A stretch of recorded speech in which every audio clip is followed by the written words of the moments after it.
what will begin to happen to you is you will begin to see and hear and smell and taste and touch inside the vortex. In other words, we're not saying to you that everything that manifests is outside the vortex. We're saying to you that you got to be in the vortex for the things you want to manifest. You got to be in the vortex for the things that you want to consistently and profoundly and chronically begin to manifest. You got to believe, you've got to understand your frequency. And the only way that you can understand your frequency is through your emotions. Do you get that?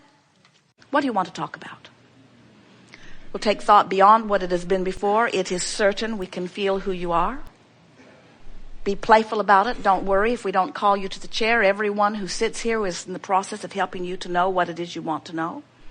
Every subject that is active within you is understood by us, and we will address every single one of them fully. Begin right here. Do you like knowing that you're vibrational? Do you like the idea of your vortex, who is all that you are, beating a signal that is so powerful that if you will allow it, it will train you into the frequency of it? Do you know what will happen when you allow your vortex to train you upward? Things that you want will manifest. And do you know what is the only thing that is keeping you from allowing your vortex to train you upward? Attention to unwanted things, that's all. If you'll stop doing that thing you do, your vortex will have its way with you. And when it does, you will like it. When you want something and you believe it, there's no contradiction in your vibration. And so you are offering a singular vibration, which is more powerful than if your energy is split. So it doesn't really matter what it is they are believing in per se. Faith in the truest sense of the word, faith in the way that we mean it, would be like being in the vortex. And this is the way we explain it. Before you came into this physical body, you existed as a vibrational consciousness, powerful source energy. A part of that consciousness comes into this body where you explore and expand. In other words, knowing what you don't want, knowing what you do want. You continue to evolve and expand and ask for more. And the non-physical part of you receives that request and becomes it immediately. Knowledge, not faith, knowledge. Knows it completely, is it, bees it. Now there's a gap usually between the time you ask and the time you allow.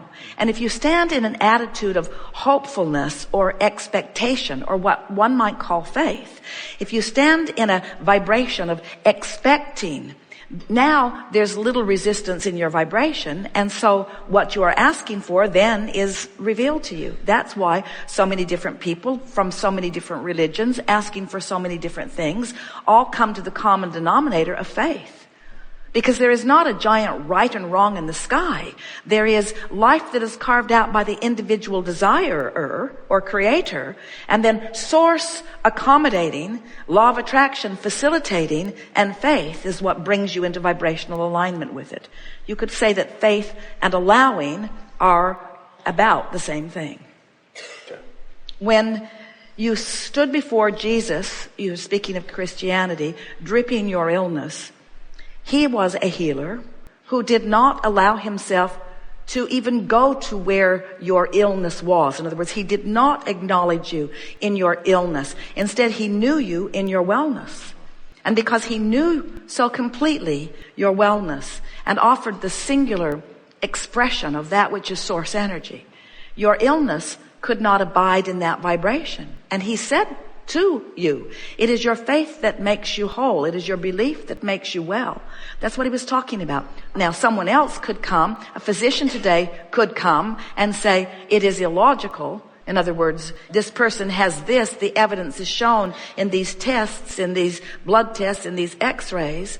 And he could talk you into doubt, which is the opposite of faith. He could talk you into vibrational alignment with the evidence that you're already living. So faith, in its purest form, is alignment with the vibrational evidence, not the reality that is already... This is where we started here today, isn't it? That there is this reality that is already manifested, this manifestational reality. And most people put most of their faith in what they're seeing. That's why things move so slowly for most people.